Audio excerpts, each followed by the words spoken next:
Hello, everyone, and welcome to the Running Tales podcast, brought to you by me, Craig Lewis.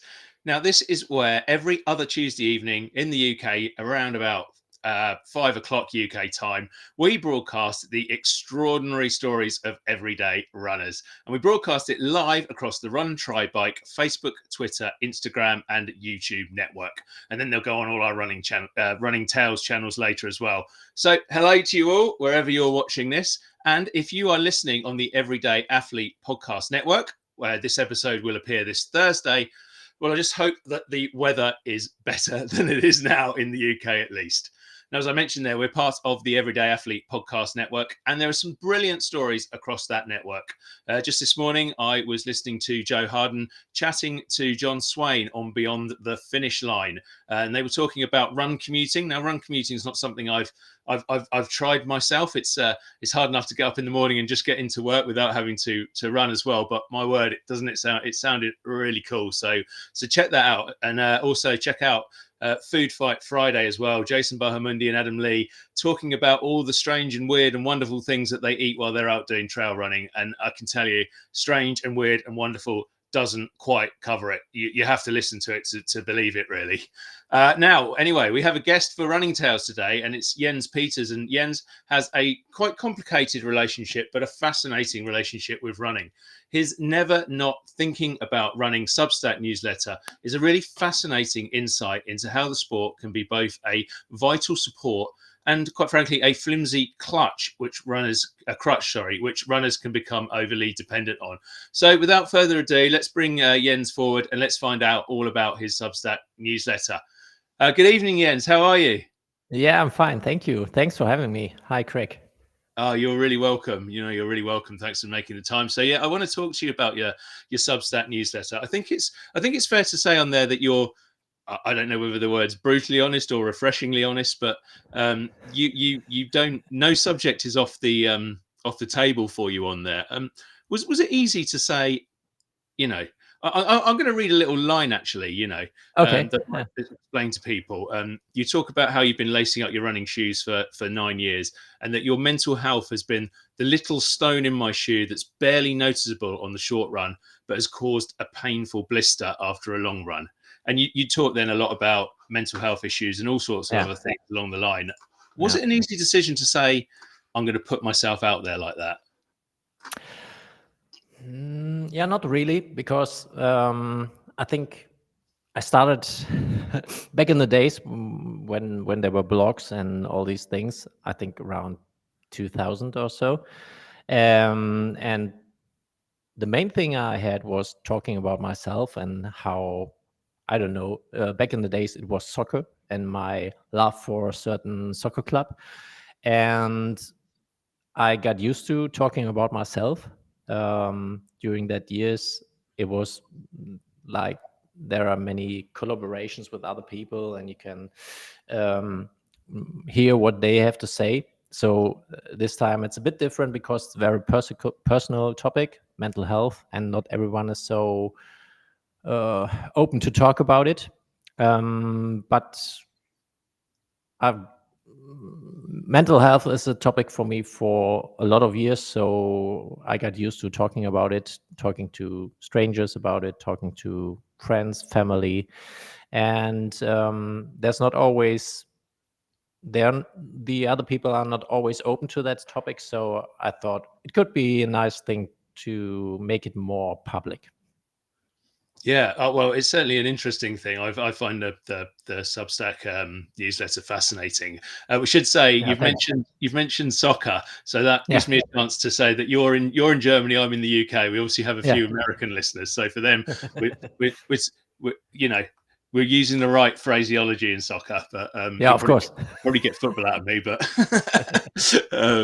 yeah. So anyway, as I said, the thoughts behind what you write about there is kind of some of the pressures that you have with running, but also about how running has well, I think you say it's almost like saved you. It's helped you a lot with your mental health, but Yeah.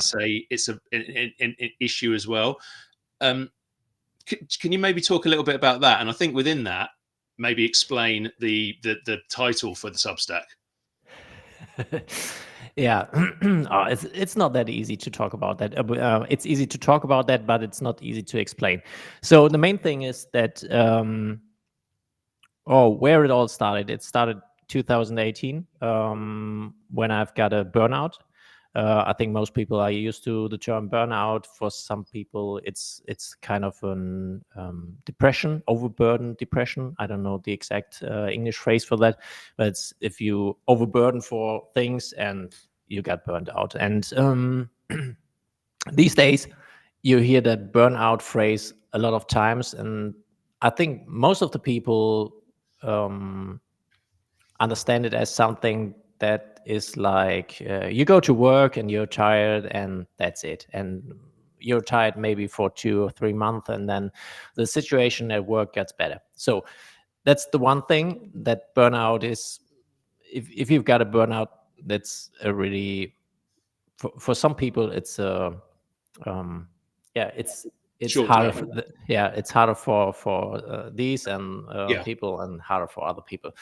So I've got a burnout in 2018, and one thing people tell you is, or people heard about burnouts, that you have to relax, and it's not easy to relax when you've got a burnout, and that you find other nice things for you, like example, running, and do sports, and clear your head. And at this time, I was already running. Running was an integral part of my life, and because running, how can I explain it? It's like you're already tired, and then people tell you go for a run, and you Mm. get more and more tired because running is obviously tiring. So it makes, in these situations, it doesn't make you it doesn't make you feel better because you're getting tired, and that's the main issue with burnouts.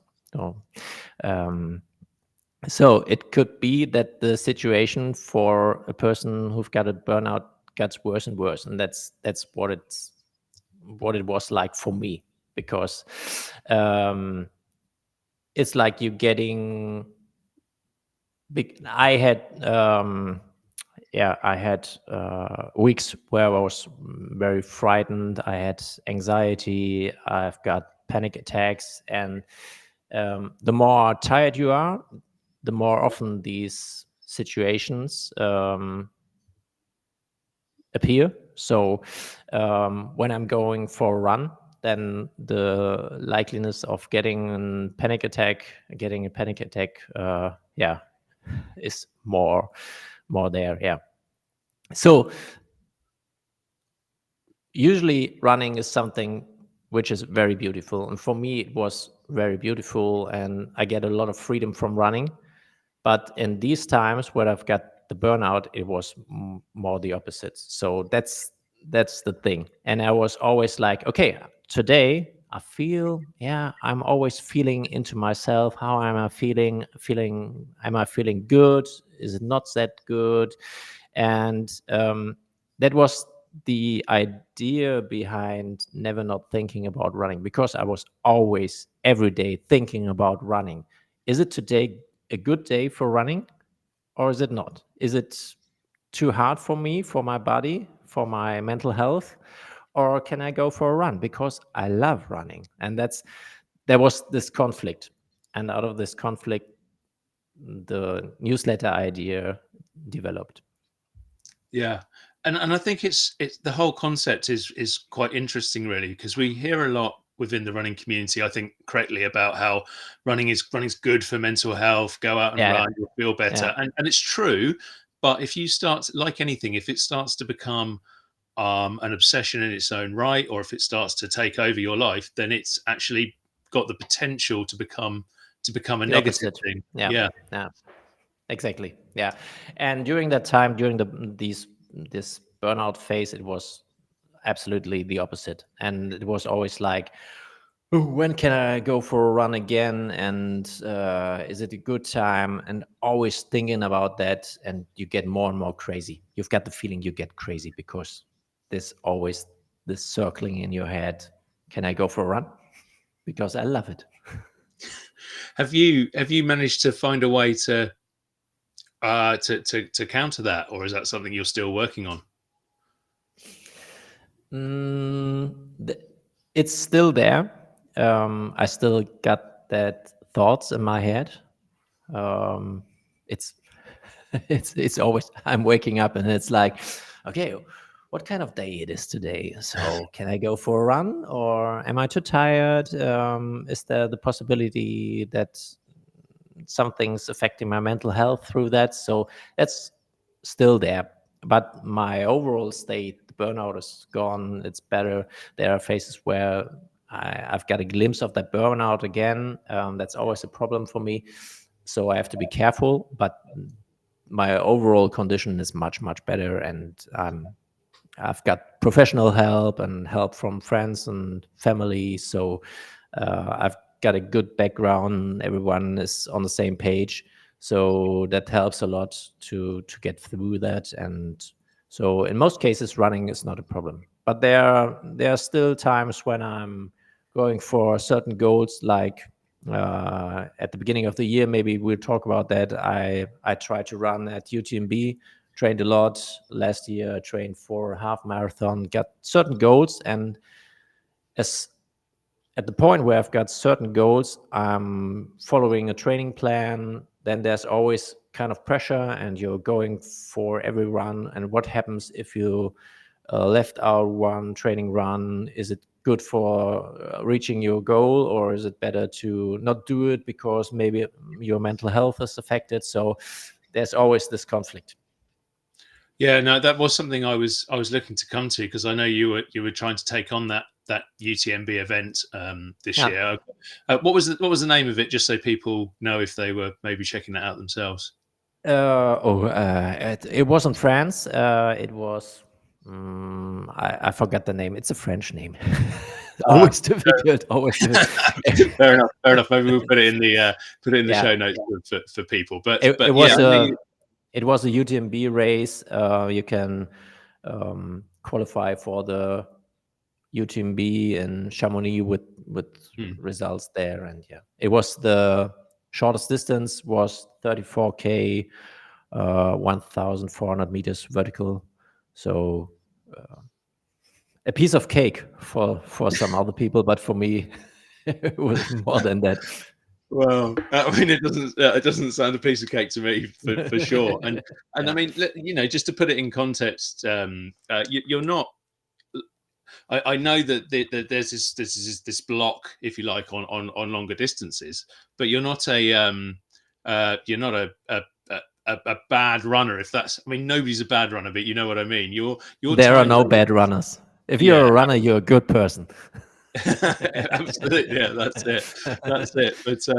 But what I was going to get to really was your times over the shorter distances are far from shabby. You run some good times there, and I think I mean, we're not really about times on this podcast, but I think it's worth Yeah. talking about some of those times to give the context of, because people could listen to this and go, oh well, Jens probably can't do it because maybe it's just a long way and he's not that good a runner. But I think if you give some context on that, that might explain some of you know, that might shape the conversation a little bit. Yeah, I'm a typical short distance runner. Yeah. So tell people, what's your 5K time? I know I'm going to show you up. It's a 13, 17 or 13. No, 13. Wow. no, no, no, no. Jens is actually the Olympic champion. No, it's a 17:32. That's my PB. Yeah. So there you go. I mean, there's not many people out there doing 17:32. So you are capable of running fast, which Yeah, suggests exactly at my age. You have to tell the people what my age is. Oh, well, that's up to you. I would never ask. No, but no, it's fine. yeah, I'm going straight to the 50. yeah. Oh, it's so fast, and as you say, especially for an age group time. Um, and again, perhaps we'll talk about that, because I think you've made some achievements for your age group as well. But um, what I was going to say was, it kind of suggests that being able to run that well over short distance, the block for you is, it's not a physical one. It is that mental block that you're talking about. Yeah, it is. It is. Yeah. And is that something you're still working on? You still have goals in that direction? Yeah, I'm not sure about that. It's always like I've got no problems with doing heavy exercises, especially for the shorter distances. But I think that my body is more used to the short distances and it's easier. So I can do hard interval sessions and all these things. But as soon as I'm doing more long runs, my body has to adapt to that. And I think my physical appearance or my physical abilities are in that section very small because I'm a very what's the difference of heavy? I'm a very light runner, and does one say that? Yeah. So I always have to fuel myself very good during those times where I'm doing a lot of long runs, Yeah. and so the load on myself for my body is very big. So mental problems appear much faster as when I'm doing those interval sessions for 5K runs, for example. So when I'm doing, I've got no problems doing a 20 or 30K run during training, but I don't have to, but I'm not, I don't have, I'm not allowed to do it that often. And by not allowed to do it, is that by yourself, by your mind, that doesn't Yeah, allow you to do it's it? by my mind. Yeah, yeah. Yeah, yeah. Um, and I just want to explore, if you're happy to talk about this, one or two of the other things that sort of I read on the newsletter, which kind of shape maybe some of the things that you're battling with now. And I again, you don't have to necessarily talk about this, but you've written about it in the newsletter, so hopefully you're happy to. And no And problem of talking to yeah, about that. Yeah. yeah, thank you. And then that's around, the you wrote about it actually in the wake of Kipchoge.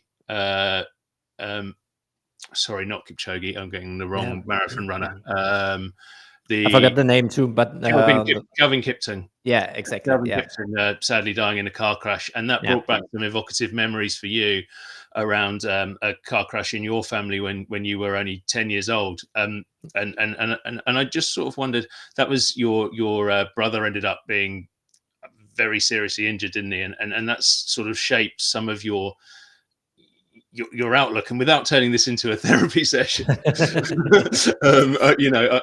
I wonder how that works for you when it comes to running, both in terms of good and bad things, I suppose. Yeah, difficult questions. Maybe bit bit of background for the people who don't read that because Yeah.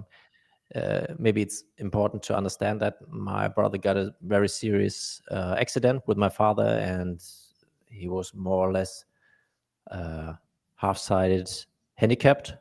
Couldn't use his right arm, his right leg. He had some brain damages, couldn't speak for a while, and it shaped the whole family. And my parents invested a lot of time getting my brother back on his feet. So I was more or less, yeah, a big part of my 10th and 11th year on earth very alone. So that shaped me, and that's an integral part of my therapy because yeah, you learn how to do things on your own and process things on your own. You don't get so much help by other people because at that time I had no help. It was like I was sitting alone at home and waiting for my parents to come home after they went to the hospital and all these things. So that shaped my personality and also my mental health because um, I always did things on my own, and that always leads to overburden yourself because you don't take help from others. So that's a problem. and that manifests in your mind that you can do it only by yourself, and you're limited by your body. You realize that more and more, the more problems you've got. So that leads in the end also to these burnouts phases in my life, and that affects my mental health and also my running. So it's an integral part of my life, and I'm working on that. so yeah. And in terms of kind of helping yourself to process some of that stuff, does running help, or is when you're out there running well, you can get the bad stuff out of your head and you have a really good run? Yeah. Is that just a complete escape, or does that help process stuff? It's both. I think most of the times running is the most beautiful thing on earth. There's nothing better. It's I always talk to my therapist about running, and it's like she always lightens up because she can see that I'm lightening up, and I'm getting much more positive the way I'm talking. So that's a very good thing. It helps a lot of processing things in my life, at work, family, because as everyone here in the community, you always got problems in your family. You've got problems at work, with yourself, and I think most people know that running is a good way to process things there. But in most times, it's like um, it's the end of the day, and I'm really looking forward to the end of the day because I know I can go for a run. And especially at this time of the year, summer, I love the summer. I can go out and run 4 hours, and then it's the most beautiful thing on earth. Yeah, and what is it that makes running? You've said it a couple of times, that makes running that beautiful thing. Is it just getting out on their own? Is it on your own? Is it getting out in the countryside? Is it the feeling of pushing yourself to the limit? uh yeah, different things. It's like pushing your limits, and the thing is that when I'm running, I don't have so many problems as in my normal life. um it's like um I don't know why it is like that. That's also part of therapy, but it's like I can do nearly everything when I'm running. So it's very freeing, and I can go to the top of the mountain. I've got no problems with that, and then have nature around me, and I love exploring my community and all these things. So that's so enlightening, and I love that. So if I'm not in that burnout phases, running always is so great. Yeah, no, I mean that is 100% a lot of the way that I feel about running at times. I mean, for in the purposes of, I suppose, full disclosure, I had some therapy myself about 18 months back. Yeah, I'm on anxiety medication at the moment still, and yeah, all those things you're saying there about running, about getting out there on your own, about both escaping and almost solving your problems. They're yeah, so true. And being able to get out in the countryside yeah, and find those new places, that's the number one for me. I've yeah, got hugely into sort of trail running and getting out and not worrying so much about what time I'm doing because I've just fallen over in the mud for the third time or something. But yeah, that's I can definitely understand completely where yeah. you're coming from. Yeah, I've got no anxiety when I'm running. I don't know why. It's like when I'm driving with the car somewhere with my kids and my wife, it's always like I feel kind of claustrophobic and don't know. Oh, I have to go 2 more hours on a German autobahn. get get kind of panic attacks. You've got great roads out there. They're much. Uh, yeah, but there are lots of people driving very fast. Yeah, yeah, that's true. No speed limits. Yeah, The only country in Europe with no speed limits on the autobahn. So yeah. So I've got anxiety there. But if I'm going for a run, maybe for 30K somewhere, then I've got no anxiety. And I don't know why it is like that, but I'll take it. Yeah, definitely, definitely. And were you mentioned that you were already running before your first big major burnout, but have you Yeah. always been running? Were you running at school? Was running something you grew up with? Yeah, I grew up.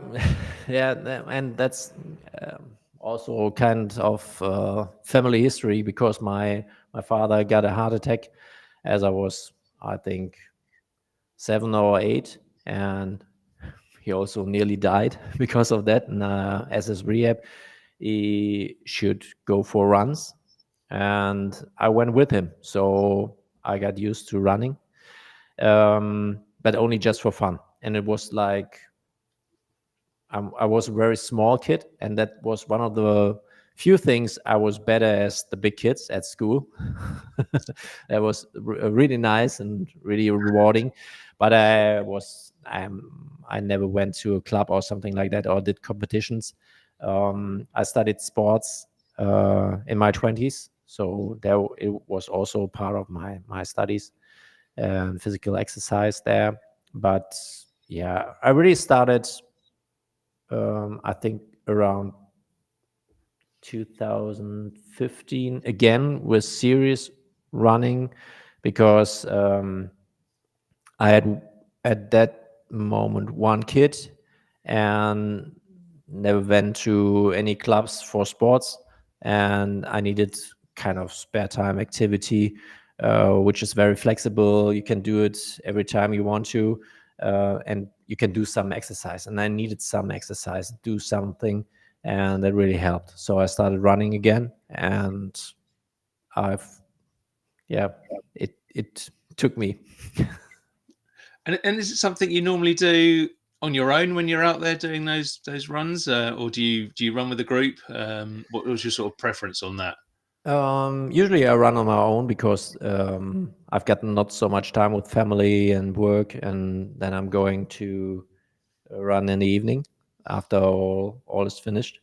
I'm also at a running club where I do the competitions with, and from time to time to I go to the training there because it's nice to meet people, and yeah, it's always something different, especially doing interval sessions with other people, not on your own somewhere.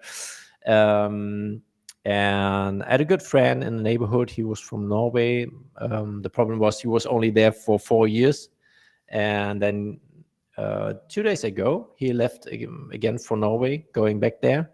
The Norwegian army got a house in our neighborhood, so I've got constantly new people from Norway coming there, and usually they're very sporty and like running. But this time, my friend already told me that he's more into cycling. The next one coming there, so I'm now on my own in the neighborhood. Oh, you either have to go on your own or Yeah, start yeah, cycling yeah. or triathlon or something.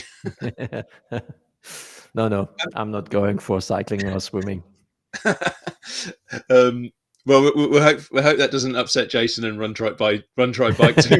But we'll I'm stick to sorry. I'm running. sorry. This is running tail, so you're all good. Um, it's okay. He's laughing, so we're Good. all right. Um, but I was just wondering while you were talking about the running group and all that sort of uh, stuff that you were getting into out there. I mean, I genuinely don't know the answer to this question. I don't know if it's a slightly silly question because I'm guessing like everywhere does it. But I mean, how we've had a real running boom, a jogging boom, almost whatever Mhm. in the UK. Has that been the same in Germany, where it's gone from something that was perhaps something that somebody did if they were a little bit elite to anybody turning up of any size and shape and time and fitness and so on? Yeah. I think in Germany it was like in the 80s that there was kind of boom, and there were they founded a lot of running clubs, the Yeah. the the old school clubs. And I think now for 2 or 3 years there's a boom of running crews, they call themselves. It's not really a club. It's more like a gathering of people coming together, and it's it feels for me, we've got that here too. It feels more like a party, Yeah, but here in Münster they are very competitive, and yeah, they're a good addition to the conventional clubs. Yeah, and it's good that the running community gets other facets. I always like that. So I think that these crews are more for the younger people. It sounds like I'm a very old old old person. Yeah, but I like the traditional running clubs. We've yeah, got a trainer there. They at the crew they've got also a trainer, very good runner here from the region, from the area. But I like the concept of the old running club. yeah. And then the events there as well. Is there lots of running events going on? And again, here in the UK, we had we had a kind of a peak, a pre-COVID peak, and then after the Yeah, pandemic, there was kind of like nobody went back in, even though loads of people went running during COVID because that's all they could do. Not many people kind of went back to do the races until almost like the last 6 months. It seems to have picked up again. I don't yeah. know if that's serious. It needed some time. It needed some time Yeah, to get back or get used to organizing competitions. But I think it's more or less the same as before. There were some competitions dying because there were not enough people helping there. That's always the thing here. I don't know if it's also a problem in Great Britain, but it always depends who organizes these competitions. If it's a bigger club, then usually it's no problem that it still exists. yeah, But there are a lot of small villages here in the area. There were some competitions dying, which is very sad because they had a lot of character and were really nice and was gathering for the people there and from here, and was really nice. But there were not enough people helping, so these competitions died. yeah. And then the 5Ks you do, are they quite competitive? Do you go into them with a I mean, with the times you're running, are you going in with a competitive mindset of even looking to perhaps win those races? No, no, no. There's no chance of winning. It's always a chance of winning it in my age group. That's usually not that big problem. Um, but there are lots of good people here, good runners. For Yeah, example, at this weekend there was a big race, a 5K and a 10K here in the city of Münster, and I think the winner of the 10K got a 28 something, so oh which wow. is really fast, and the 5K was around um, a low 16, I think. So no chance of winning, no chance of winning. But if you go to the smaller races, there's always a chance to go for a podium. Mm, Yeah, but yeah, and I'm competitive. I really like racing. I really like it. But in most cases, it's the goal is to do a fun race, a good race, maybe going for PB if that's possible. At the moment, I always think it's still possible, but as I said, I'm going straight to the 50s. So there will be a time where I'm not PBing anymore. but it's always interesting going up an age group category because you suddenly go from one of the oldest in your little section to one of the youngest, and there's a good chance to get some Yeah, decent results then. yeah, maybe. I've got one big goal to run a best of my running club. So for that, I have to run a 17:29, I think, at Okay, the 5K. So I'm the best in my age group at the running club. That would yeah, be something. yeah. Well, I think you said you were 17:32, so it's Yeah, only, only 3 seconds. 3 seconds. It's well, I say it's nothing, but when you're doing that time, it is it can be Yeah, quite a lot it's for 3 seconds. quite a lot. Yeah. Yeah, and you've mentioned the age group timings a few times. What you've I think you've had some age group representation, haven't you? How's that worked out for you? What do you mean by representation? As in have you taken part in some wider age group competitions or something like that, or am I making this up from somewhere? No, no, it's always you've got the results, the overall result at those races, and there's also the results for the age group, so you can see you're the first, second, third, or whatever. Yeah, So when you get older and you're not high on the podium, you're always looking for something. yeah, So that's the thing for the old guys. and that's quite competitive within itself. Yeah, it is. Yeah, Good stuff. Good stuff. yeah. And so when you're looking at that, is those your main goals in running now, to just try and maybe get those, shave those extra few seconds off, or is there anything else you're looking at to try and do? There's still the thing with the longer distances. It's still back in my mind. So when we talked about that at the beginning of the podcast, was like, yeah, I think I'm still into it and trying to get a better overall runner, not Yeah, only in the 5K. Um, so summer is always my racing season, and it's always my running season because it feels much easier for me. I don't know why. It's like I can run much lower heart rates in summer without so much more training than in winter. So it always feels easier, and so I'm doing more longer runs, more longer competitions this summer.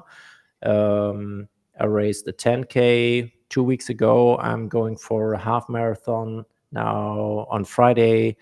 There will be another half marathon in a month, and then a 28K. So I'm going for the longer distances. I try yeah. to do that, try to avoid the pressure.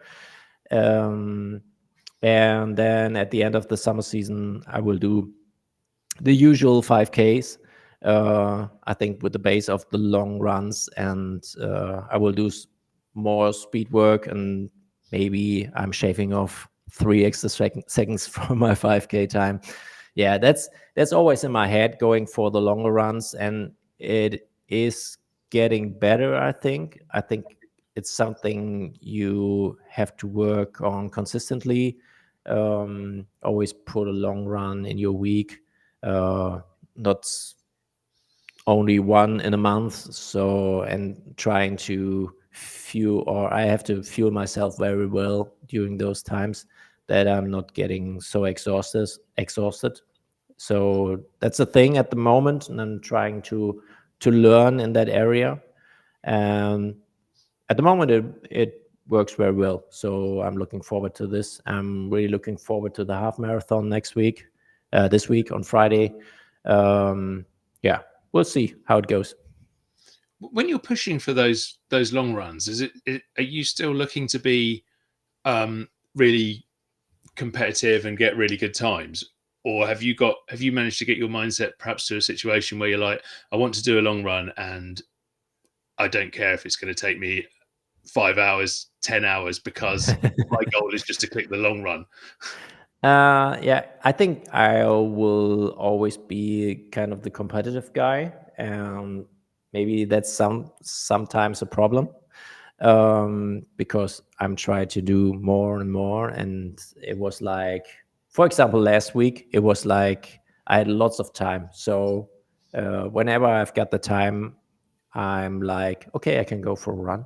And the week started very well. And I was at, I don't know, on Wednesday, I already ran 40K or something like that, and was like, okay, I can. That's never not thinking about running thing.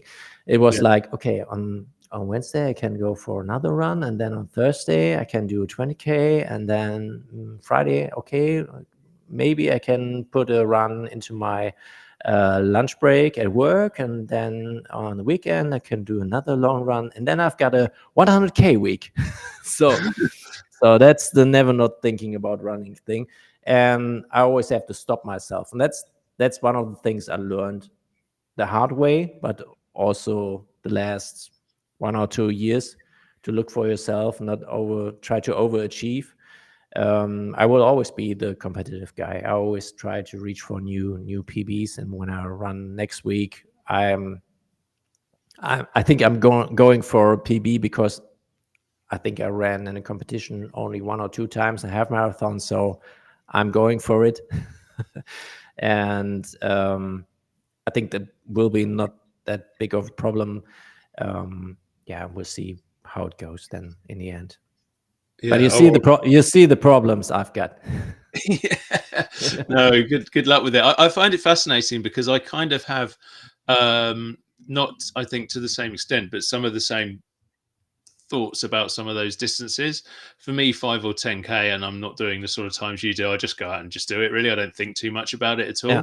all. Um, for the If I'm doing a half marathon or a marathon, I feel like I have to run it. I haven't got it into my head that a lot of people will just go, "Oh, I'm just going to do it, and I'm going to take 6 hours over it, and I'm going to have fun." And we had one guy in the UK who did. I mean, he did do 401 marathons in as many days, but by halfway through, he was stopping and having a full lunch halfway through his marathon, and then carrying on and doing the rest and finishing it in 8 hours. And I'm like, Yeah. quite jealous. That sounds like huge fun. And what Yeah. I was going to say was actually when I've now been lucky enough to manage to do a couple of ultra marathons, including one at 100K, and because Good. I just physically wasn't good enough and not fit enough to run that, I actually did find that I was doing, oh, I can walk a bit, I can amble for a bit, oh, here's another place to have a sandwich, and I suddenly was really enjoying it, and the competitive Craig had sort of disappeared, Yeah. and it bizarrely actually helped some of my shorter distance times as well. So yeah, just throw that out there. Really. That will never happen to me in going for some food. Yeah. Oh, food in the middle of a race, No gents. If you've way. never No done that, way. that's the No way to live. way. Do you take gels and stuff like that then on your Oh, I hate gels. I hate gels. I do too, actually. They're so worse. I tried lots of things the last month, gels and gummy bears and different things to drink, and gels are the most terrible things. They are so sticky to your fingers and Yeah. they taste terrible, and you've got a strange taste in your mouth, and you have to drink a lot after it, and then you've got that package of the gel. What to do with that on your training run? You cannot put it in your shorts, and you cannot throw it to the woods, so it's terrible. So I'm not into gels. No. No. Is that then a case when you're going on those longer runs of making sure you've got enough water and basics like that then to keep you going? Yeah. I try to do it mostly with drinking. I've got some what's I don't know the exact translation. Muesli riegel, something to eat. Those with grain and maybe chocolate or something like that, and eat Oh, okay. something like Like that. a And yeah, muesli bar, yeah, something like yeah, that. yeah. There's something like that. Yeah, yeah. Yeah. That must be my GCSE German coming in there. It's a long time ago. with just a random guess. Yeah, but it was good. And you also, I think you also mentioned that some of the stuff you did when you went to I can't remember if you said it was at school or university college was around not necessarily running, but sort of physical activity and so on. Does that help you? Does that help you shape your running? Not really. To make it short, no, not really. It was I did a master in sports psychology, so Okay. there was of course a physical part of the studies, but not that big as other people there. So I did lots of different activities, but it was not like going for something serious there. So, Yeah. Did you go into that field in the end, or did you end up doing no, something completely no, different? no, no. Oh, that's very different. That's my line of questioning on sports psychology. I really find it fascinating. It's I'm always reading. I'm still reading studies in sports psychology from time to time because it's a really fascinating field, um, and it helps you to understand yourself, of course, and also understand professional sports. And yeah, it gives you another um, facet of sports so you can better understand it. So I really like that. And yeah, sadly, I don't know if sadly, but I ended up in another field, not in sports psychology. Yeah, I've been looking at some of the things being said around the Euros at the moment, and the Yeah. psychology of going into extra time or penalty shootouts, which finally in England we seem to have, touch wood, got a little bit better at, rather than it's maybe just because we've not played Germany. But yeah, it's really interesting, that extra 1% and that extra little something which can make the difference between winning and losing, I suppose, at the very top level. Exactly. And Yeah. for us as runners, can, I don't know, maybe shave those 3 seconds off, or whatever difference Yeah. they might make. Yeah, I actually did study on sports referees in ice hockey, if they are influenced by information they've got before, if they um, judge the players in a different way. And there were some studies at gymnastics before, and my studies was based on them. So in the end, it was like, yeah, every referee is biased by the information they've got before. So, and that's a thing that will also happen in soccer, but nobody wants to talk about that. So you're looking at, if you've got a player who has a reputation for Yeah, exactly. Yeah, diving, the referee might not give a penalty, yeah, or who has a yeah, exactly. reputation for fouls, he's more likely to get booked. Yeah. Oh, I guess unless you have a reputation for false starts in the 100 meters, you're pretty safe in running. Yeah, I think so too. Yeah. how that how that sport how our sport how our sport goes on with that. And just going back to where we started, I Yeah. suppose, and talking about the Substack newsletter. What's your aim for that? Is it just a place where you like to, I don't know, write your thoughts, and whether somebody comes back or not, it doesn't really matter because you're just doing that? Or are you Yeah. hoping to grow it and develop it? And I don't know at the moment. In the beginning, it was like I always liked writing things on the net, on the internet, writing my thoughts, trying to get in contact with other people, maybe having the same problems or are interested in the same field as I am. I always liked the internet community. There are good and bad sides, but I've got very good um, experience with the people on the internet and what I've got from that. I think one goal was to give mental health a showcase. You can see that there are people out there with small problems, bigger problems in the mental health area. I think it's still underrepresented. How can you say, underrepresented in the media. For yeah, example, I think last week or so, the basketball coach of Germany, with whom they won the world championship, he wrote a book and he wrote about depression and all these things. And there's nearly no media coverage on that. So I find it quite funny. yeah, yeah, And I try to show people that everyone got problems, small problems, big problems, give them my point of view. And I'm really looking forward to hear other people's thoughts on that. And yeah, I think that's the main thing. And I really like reading my thoughts maybe a year later. yeah. Um, yeah. And have you had quite a lot of feedback? What kind of feedback have you had? Has it been? I mean, you suggested there that it's been largely positive. Yeah, it's largely positive. I really like the Substack community. I think, because it's still in the beginning, especially here in Europe, Yeah. especially in Germany, um, it's kind of small, but it's more.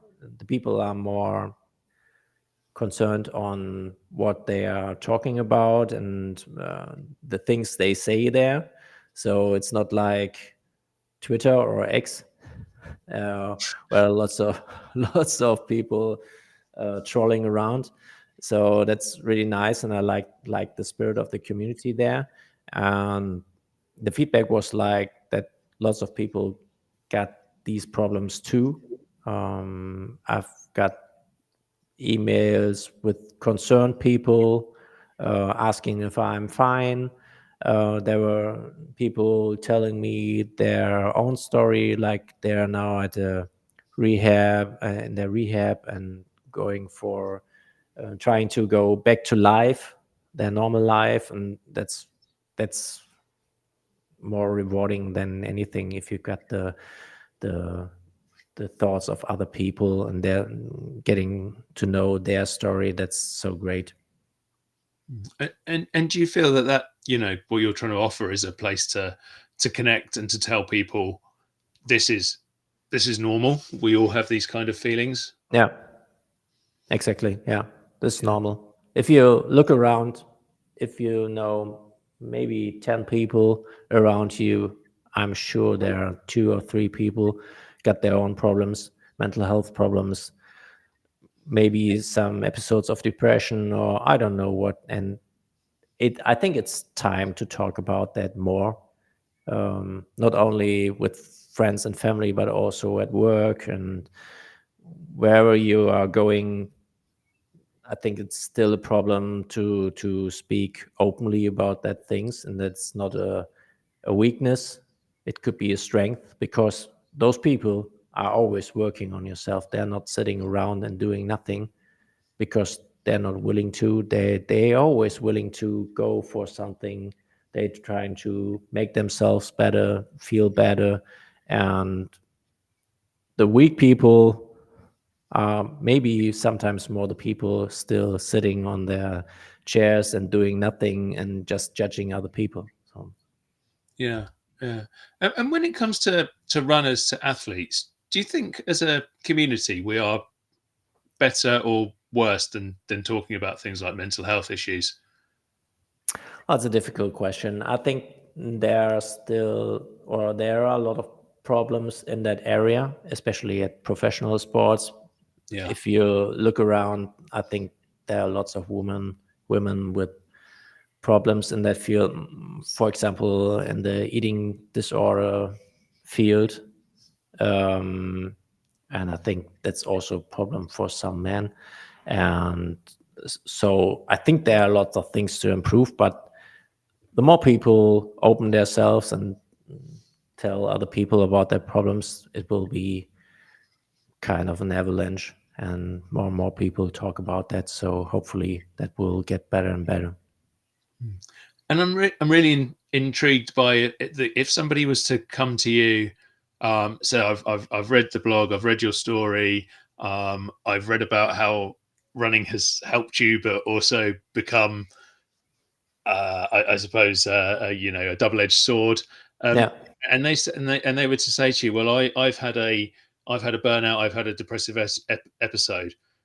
Um, would you advise me to go running or not? What would your answer be? Always depends. Always depends. It's a very difficult question to answer, and I'm not the person to give that advice. I think um, always depends. But for you, running has ultimately, despite the pressure that it sometimes brings, has ultimately been something which has been a positive in your life. Absolutely, I will always go running. When's the next run? When are you going out again? I've got to three days. So I think on Thursday I will be running again. It's the preparation run for Friday for my half marathon. So very easy week this week. Yeah, the joys of tapering. That's something that Yeah. actually I really struggle with tapering. I mean, you're talking about getting obsessed with whether you're Yeah. ready for a race or whether you're ready for anything. Tapering for me, I find it so hard, and I'm like, I haven't run in 2 days. I'm never going to be able to run again. Yeah, it feels like that, especially at the day of the competition. It feels like, oh my God, what did I do the last weeks? Nothing. Yeah, Yeah. yeah. Where's the event taking place at the weekend? It's somewhere here in the area in a small village, but it's very known for the race. So Yeah. lots of people from the whole area of around 100 to 150K will come here, and it's a great gathering, very big run. So I'm really looking forward to that. Oh, that's a massive field. Yeah, that's a huge Yeah, number yeah, of yeah. people. It's a huge number. It's I don't know how that developed. It's very it's a run with a big history, and I think it's because it was for a long time measured, officially measured, because there are lots of runs like, okay, this is 5K run, but in the end it's a 4.8K run. It's you're not getting into the lists of the national, I don't know, Yeah. and I think they still got a 3K course, which is measured, a 5K, no, not a 5K, a 3K, a 10K, and a half marathon. So lots of people coming there, and it's a good atmosphere, lots of people, and it's cool competition. And that's a road race, is it? Yeah, it's a road race. Yeah, So you can get your speedy trainers on and really go for it. yeah, yeah, exactly. Oh well, Jens, I wish you all the best luck Thank with you, the race at the weekend, thank and you. just generally with your running, with your mental health, and I really look forward to keeping reading the Substack newsletter, because I really enjoy it actually, and you know Thanks a lot. it's Thanks, fascinating, and you know, I look forward to seeing you run one of those long races very soon. thanks. Means the word. No problem at all. Well, Jens, thank you so much for joining us. Thank you so much for everybody out there listening to the Running Tales podcast today. As I said at the start, we are part of the Everyday Athlete Podcast Network. And if you're ever listening to us live on Tuesdays in the UK at 5 o'clock, you can find us on the Run, Try, Bike Network on Twitter, on Facebook, on YouTube, and on Instagram. And then you can find our podcast out there on the Everyday Athlete network with loads of other brilliant podcasters who could probably get through that sentence a lot better than I just did there. So thank you so much for joining us. Thank you so much for listening to Jens's story, and I'll see you again in a couple more weeks. Thank you.